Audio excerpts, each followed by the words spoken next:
महीने की शिवरात्रि भी और माघ महीने की प्रदोष भी, और माघ महीने का प्रदोष के दिन सोमवार भी 27 तारीख को पड़ रहा है, प्रदोष भी 27 तारीख को पड़ रही है और महीने की शिवरात्रि भी 27 तारीख को पड़ रही है। तीनों का समागम, तीन संयोग, सोमवार 27 तारीख का ही प्रदोष और 27 तारीख को ही महीने की मासिक शिवरात्रि, तीनों का संयोग बन गया। हमने आशीष से कहा दुनिया के लोग कुंभ में त्रिवेणी के घाट पर जा रहे हैं, पर मेरे भोले बाबा ने यहां त्रिवेणी इकट्ठी कर रख दी है। मेरे शिव, एक निवेदन सभी श्रोता बहन भाइयों से, कथा आस्था चैनल पर जो सुन रहे हैं, फेसबुक यूट्यूब पर जो सुन रहे हैं और पंडाल में बैठकर जो सुन रहे हैं, जिस दिन दिल से हारो ना,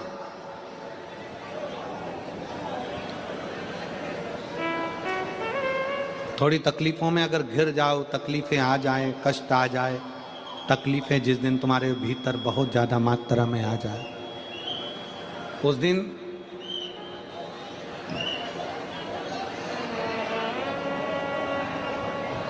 तीन बेलपत्र, एक बेलपत्र में पीला चंदन, बीच वाली पत्ती था। जिस दिन तुम्हें लगे कि मैं बहुत दुखी चल रही हूं और मेरा काम हो ही नहीं रहा, बहुत तकलीफ की जिंदगी चल रही है, कोई हाथ पकड़ने वाला नहीं है, कोई संभालने वाला नहीं है और बहुत तकलीफ हो रही है, बहुत तकलीफ। उस समय पर एक बेलपत्री के बीच वाली पत्ती पर पीला चंदन, दूसरी पत्ती पर लाल चंदन और तीसरी पत्ती पर 11 चावल गीले, पानी में उसको थोड़ा सा भिगो लें या धो लें, 11 चावल गीले शिव जी की उस पत्ती पर रखें।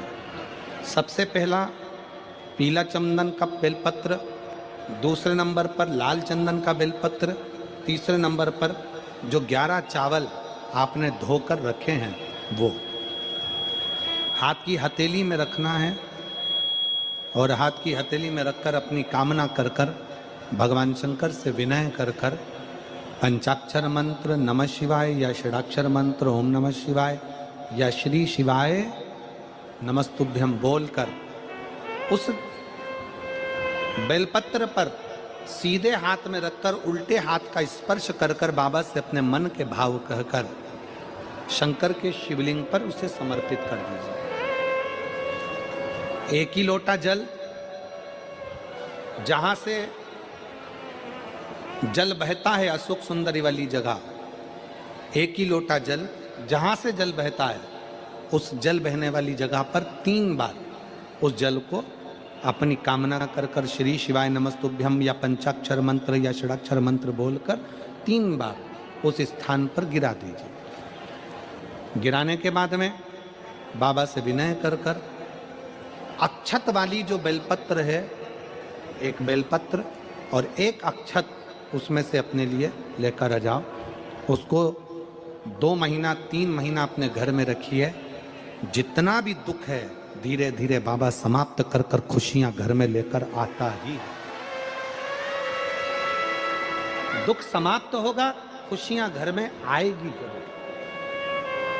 जो शंकर के शिवलिंग की आराधना करेगा, पूजन करेगा, उसके घर में 2 देवियां सदा सदा विराजमान रहेंगी। पहली सरस्वती, दूसरे नंबर पर लक्ष्मी उनके घर में सदा विराजमान। सरस्वती और लक्ष्मी।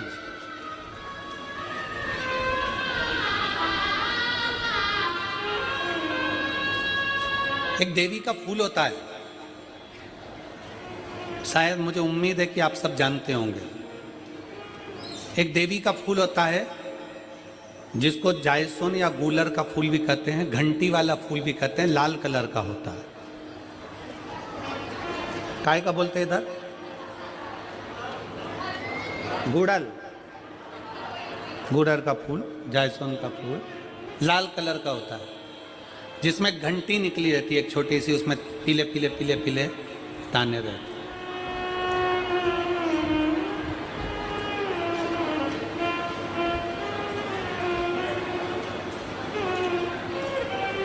अगर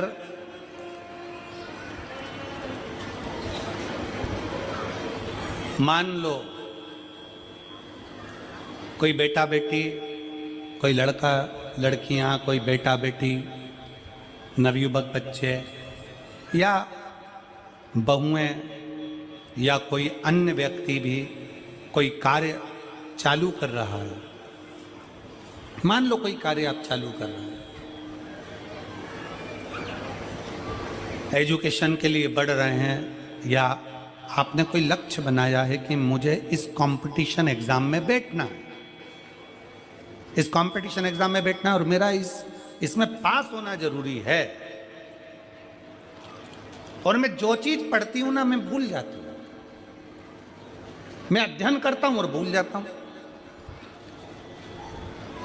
कई माताएं भी ऐसी हैं 40, 45, 50 साल, 60 साल की हो गई, 60, 70 साल की हो रही हैं, कई बार कह देती हैं मेरी याददाश्त ठीक नहीं है, मैं कोई सामान रखती हूँ भूल जाती हूँ, मेरी याददाश्त में नहीं रहती।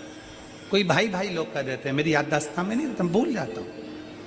कोई कहकर गया मुझसे बात कर लेना और मैं भूल गया कि मेरे को उससे बात करना था। कई बार मुझे मनी मंजिल तक पहुंचना। तो शिव महापुराण की कथा कहती है आप अपने परिश्रम को 4 गुना बढ़ाओ, मेहनत 4 गुना करो, पढ़ाई 4 गुना करो, अध्ययन 4 गुना करो, दिन रात एक कर दो।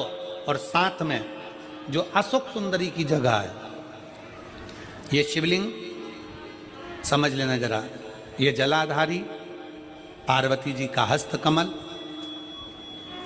ये शिवलिंग, ये जलाधारी, और यहां से जल बहता है। राइट में गणेश जी, लेफ्ट में कार्तिकेय जी, और बीच में जम के बोलो जरा अशोक सुंदरी। ये बीच की जगह जो घंटी वाला फूल होता है, जिसको आप लोग जायसन बोलें कि आपके क्षेत्र में गुलर बोलें, देवी जी को चढ़ता है। देवी जी का अति प्रिय पुष्प है, माता रानी का वो लाल पुष्प अति प्रिय। उसी पुष्प को ये बेलपत्र की जो डंडी मिल गई। अब ये फूल और इस फूल की जो घंटी का भाग है वो इस डंडी की ओर हो, मारे डंडी के साइड। अपनी कामना कर कर, अपना नाम और गोत्र का स्मरण कर कर, शिव जी से अपने मन का भाव बोलकर इस फूल को और इस बेलपत्र को 12 महीने शिवरात्रि पड़ती है। किसी भी शिवरात्रि पर अशोक सुंदरी वाली जगह पर, शंकर के शिवलिंग की ओर जो अशोक सुंदरी की जगह है, वहां पर डंडी और घंटी का मुख शिवलिंग की ओर होते हुए उस बेलपत्र को समर्पित करो। कब करना है? पहले 1 लोटा जल समर्पित कर कर, फिर ये बेलपत्र अपनी कामना कर कर, बाबा से विनय कर कर, बाबा मेरा ये कंपटीशन एग्जाम है, मैं पढ़ूंगी, 4 गुना मेहनत करो, अध्ययन करो, अच्छी पढ़ाई करो, दिल से पढ़ो, रात दिन एक कर दो, और 1 घंटी का पुष्प, 1 बेलपत्र, जब तक तुम्हारा एग्जाम ना आए, 4 महीना, 5 महीना, 3 महीना, प्रत्येक शिवरात्रि, हर महीने शिवरात्रि आती है, प्रत्येक शिवरात्रि पर समर्पित करो। आप अपने लक्ष्य तक पहुंचोगे ही, कोई रोक नहीं सकता। आप अपने लक्ष्य तक, अपनी मंजिल तक पहुंचे ही जाओ। बोल बम का नारा है। बेटा बेटियों का विवाह नहीं होता, उन बेटा बेटियों के लिए मान लो अगर कोई ग्रह ऐसे हो गए कि भाई संबंध टूट गया, और संबंध टूटने के बाद तलाक हो गया, होने के बाद दूसरा विवाह ही नहीं हो रहा, संबंध टूटने के बाद मंगल विवाह दूसरा हो ही नहीं रहा, तो प्रयास करिएगा। माँ जगतजननी जगदम्बा का हाथ इस तरह से रहता है, आपने दर्शन करे होंगे पार्वती मैया के शिव मंदिर में, तो पार्वती जी का हस्त कमल शंकर जी की साक्षी में हमेशा बंधा हुआ रहता है, शिव की साक्षी में। महाराज प्रदोष काल में, प्रदोष के दिन कभी भी किसी भी प्रदोष के दिन, वैसे तो मूल है इसमें सोम प्रदोष का वर्णन, सोमवार की जो प्रदोष पड़े उसका मूलता माना गया है, पर आप प्रयास करना कि किसी भी प्रदोष के दिन जिसका तलाक हो चुका हो, जिसका संबंध खराब हो चुका हो, संबंध हो ही नहीं रहा हो वापिस से, सोम प्रदोष के दिन जहां मां जगतजननी का हस्त कमल बंधा रहता है और शंकर भगवान का शिवलिंग है, आप लोगों ने कथा सुनी होगी कि सबसे पहली यज्ञोपवीत संस्कार, सबसे पहला यज्ञोपवीत संस्कार किसका हुआ था और किसने किया था? महाराज, सबसे पहला यज्ञोपवीत माता ललिता देवी ने भगवान शंकर को यज्ञोपवीत धारण करवाया था।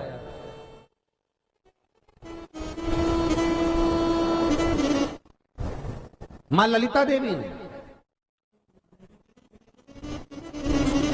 सूत्र बनाकर अपने हस्त कमल से भगवान शंकर के सम्मुख में बिठाकर भोलेनाथ जी के हस्त कमल से स्वतः सूत्र बनाया था। भगवान शंकर प्रसन्न हो गए थे, बहुत प्रसन्न भोलेनाथ जी, इसलिए शंकर भगवान ने ललिता देवी को 2 वर दिए थे, एक किसी का अश्रु नहीं देखूंगा, दूसरा जो यज्ञोपवीत समित समर्पित करेगा, यज्ञोपवीत का भाव जो मुझे देगा उसके जीवन में बाधाओं को हर लूंगा। इसलिए आज भी हिंदू धर्म में देवताओं को जो यज्ञोपवीत चढ़ाया जाता है वो उलझा हुआ नहीं होना चाहिए। देवताओं को जो यज्ञोपवीत चढ़ता है उसको सुलझाकर चढ़ाया जाता है, समर्पित करेगा। अब कई विद्वान ब्राह्मण ऐसा कैसे यज्ञोपवीत में